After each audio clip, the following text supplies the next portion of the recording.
Today, with the next part of our female executive leadership series, we're sitting down with Melisa Teoh. Melisa is an absolute star in her field. She's from Malaysia, now based in Singapore, having worked in pretty much all the Southeast Asia countries, leading and growing businesses.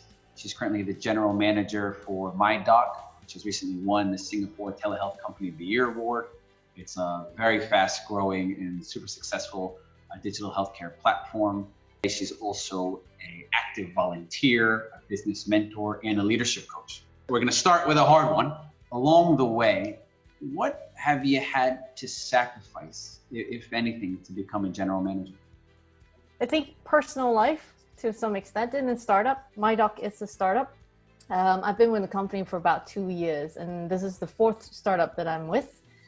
In every startup that I've been in, it pretty much takes all of who you are to make things work.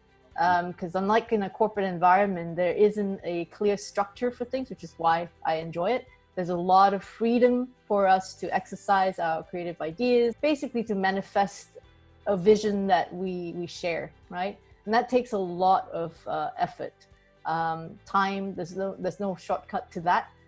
The team is very passionate, very dedicated to the cause.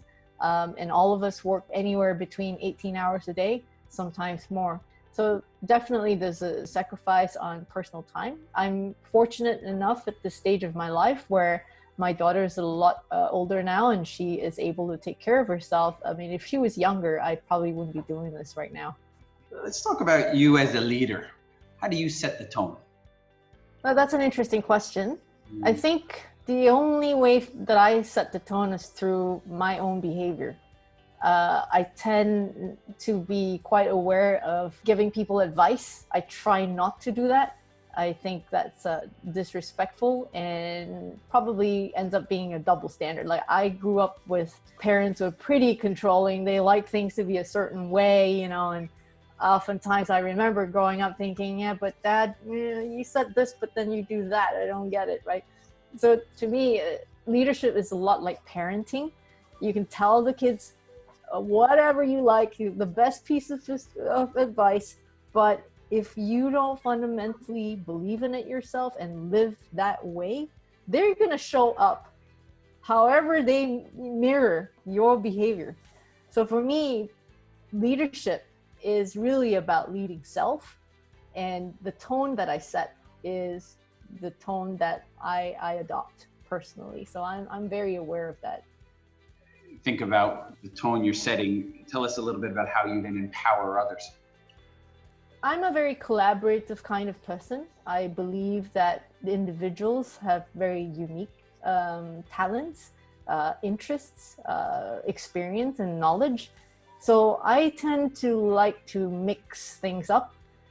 When I recruit teams, I tend to look for complementary skill sets, depending on what it is that we're trying to accomplish and the circumstances within which we are operating. I will combine people kind of like a recipe. And so because it's a collaborative style, I tend to invite ideas, and I am pretty open to people's ideas. If they have, different thoughts about how we should be doing things, I think it just enriches the whole experience.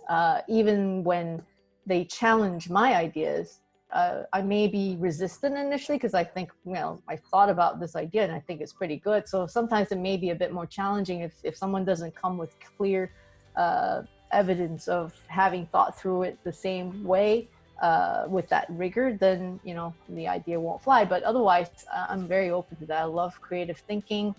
I love working together with people, especially when they bring many different insights and perspectives. As a female leader, if you think back in your journey, what are some key leadership lessons you learned that might be unique to being a female leader? One key leadership lesson that I've learned is you can't expect of other people what you don't expect of yourself.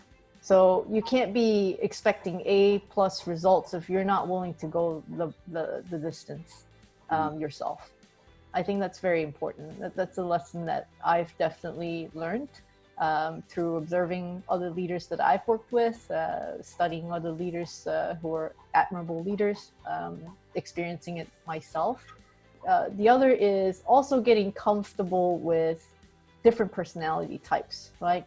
For example, I just recently agreed to take on the role of general manager. Now, general management is not something that's new to me because I grew up in a family business. My dad's always been an entrepreneur. Most of my family members are entrepreneurs. We've set up multiple businesses throughout my life. However, at MyDoc, I inherited a team of salespeople. Some of them have been in sales for 20 years, 30 years, right? And it is not so easy to gain respect from people. When you step into a new role, there is some degree of trust and mutual respect that has to be established. In that regard, learning to work with people who have much deeper experience in specific areas of specialty, right? And then to lead the team with that trust. From my experience, building a team from scratch is one scenario. Inheriting a team and then having to transform that team is a different scenario, right? And then also managing a team with people who are less experienced than yourself is one set of scenario. And then the ones who are more experienced in some cases or of equal experience, but in different areas, that's another scenario. A lot of industries or job type are often historically male dominated. So what strategy or potential advice would you have to women or managers now who are eager to become executives in general management? I've never really looked at men versus women. I tend to be quite gender neutral that way. And I think as long as you ensure that you're competent in your role, you should earn your seat at the table. Singapore is a merit-based culture.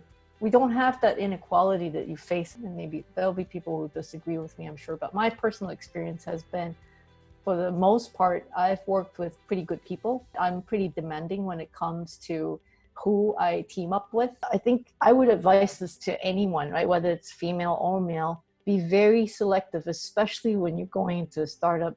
Choose carefully. What is the idea? What is the opportunity? You know, what's the potential in the market that you're getting yourself involved with, right? And who is the team? Are you part of a team that shares the same set of values that you appreciate fundamentally? Because it's going to take all of who you are. You've got to make sure that you're able to be passionate about what you do and you're happy. What energizes you? I think it's the vision. MyDoc is, we're truly trying to change healthcare and make it better, right? To put it simply, we are very focused on improving the health outcome, not just in Singapore, but around the region. We're already in the US. The chronic disease level is going up. Everybody knows healthcare has created a lot of innovation. We've got better equipment than we ever have in the past. But the fact is, populations are not getting healthier. People are aging. They're aging faster. You find that chronic diseases are hitting people at much younger ages. So it's not working. We're truly committed to making things better and also doing that at a cost that people can afford by creating better access, better value products. So that makes a difference to me. I'm at that life stage where that matters a whole lot. We all want to, I think, seek significance and meaning in life. You've been in different organizations, big MNCs, startups. You've been in different countries. You've gone out of your comfort zone in different roles. How do you practice that bravery, or how does it come to you? I don't see myself as being very brave. I'm just very curious. I'm driven by my curiosity. I've always been like that as a child. I used to get punished a lot by my teachers because I was always doing something that I shouldn't be doing. It's about really just focusing on what I believe is important at any given time and just going after it. And I think as a result, in hindsight, it looks like bravery. Some people look at it and go, "You're nuts." It makes no sense. Like when I left the corporate world and I went into startup, the pay wasn't as good, the benefits wasn't as good. There were people who went, "Are you sure you want to do this?" There was this phase in life where I was very curious about a particular business model that I wanted to try out. And I failed to convince my managers then to adopt it within the company. So I left with another colleague of mine and started our own business. And back then, I also remembered, people going, "Are you sure? You guys, are you crazy? You have this comfortable regional job. What are you doing?" But we said, the market's changing. It's going in a certain direction. I think you guys are wrong. And after many years now, I know that we did the right thing, because the business model that we saw was indeed the new way forward, right? So it's more curiosity and just opportunity that we see, that kind of drives me to do things that may look like it's bravery, but I assure you I'm not brave. If you ask my husband, he'll say no. Looking back, who and what women inspired you and why? Not to sound like a cliche, but certainly my mother. She's been through a lot in her life. That generation, they don't sing their own praises. They're hardworking people. They just get on with it and get on with life, right? People who've been through the war, who survived it through very, very challenging circumstances. I think they've inspired me. And then along the way, as I was growing up, there's so many teachers that I can remember who taught me many things. Leadership coaches that I've had the privilege to get to know and be around have been very inspiring. My most recent favorite is Madeleine Albright. I've been reading a lot about what she's had to say in recent times and about what's going on in the US. And I'm very inspired by the way she thinks, not necessarily every single opinion that she has, but just her attitude and her outlook and the way she conducts herself is just outstanding. Personal life or professional life, tell us now the biggest risk you've ever taken and what was the result? I can tell you the biggest risk I ever took was getting married and having a child. Till today, I have no clue what I'm doing. I had no idea what I was getting into. I thought I was getting into one thing and then I ended up having a different experience. I would say both my husband and I would agree to that statement. And then having a child, there is no manual, right? Every day is a brand new day and you kind of hope for the best, right?